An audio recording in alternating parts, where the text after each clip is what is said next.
Jæja, núna ég staddur í New York og reyndar New Jersey út af því ég að fara á tónleikana með Britney Spears og endilega kommenti ef þið viljið fá að vita hvað þið þurfa að gera og bara fá tips þegar þið farið til Bandaríkjanna. En ég mæli með því allavega að þegar þið farið til Bandaríkjanna, hvort það sé í New York eða eitthvað, að vera númer 1 á bíl.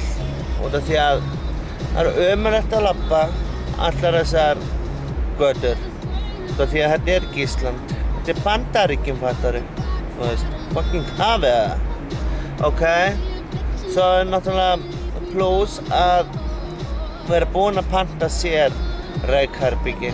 Út af því að það má varla reykja neins staðar á þessum hótelum og búið að leggja okkur í eineltið okkur sem reykjum og það bara alveg ömurlegt sko.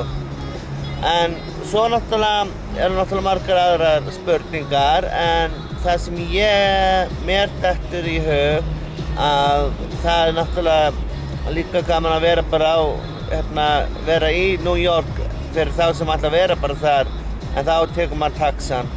Það bara eða lestina, hún alltaf leið. En svona, jú, svolítið skítugt fólk. En það allavega það sem ég get sagt ykkur núna, það það að maður verður að vera líka á góðum bíl. Að leyfa sér að vera í fríi, þú veist. Þó þetta séu nokkri þúsund kallar, þú gerir þetta ekki nema einu sinni eða tvisvar eða þrisvar eða 10 sinnum. Ups. Já.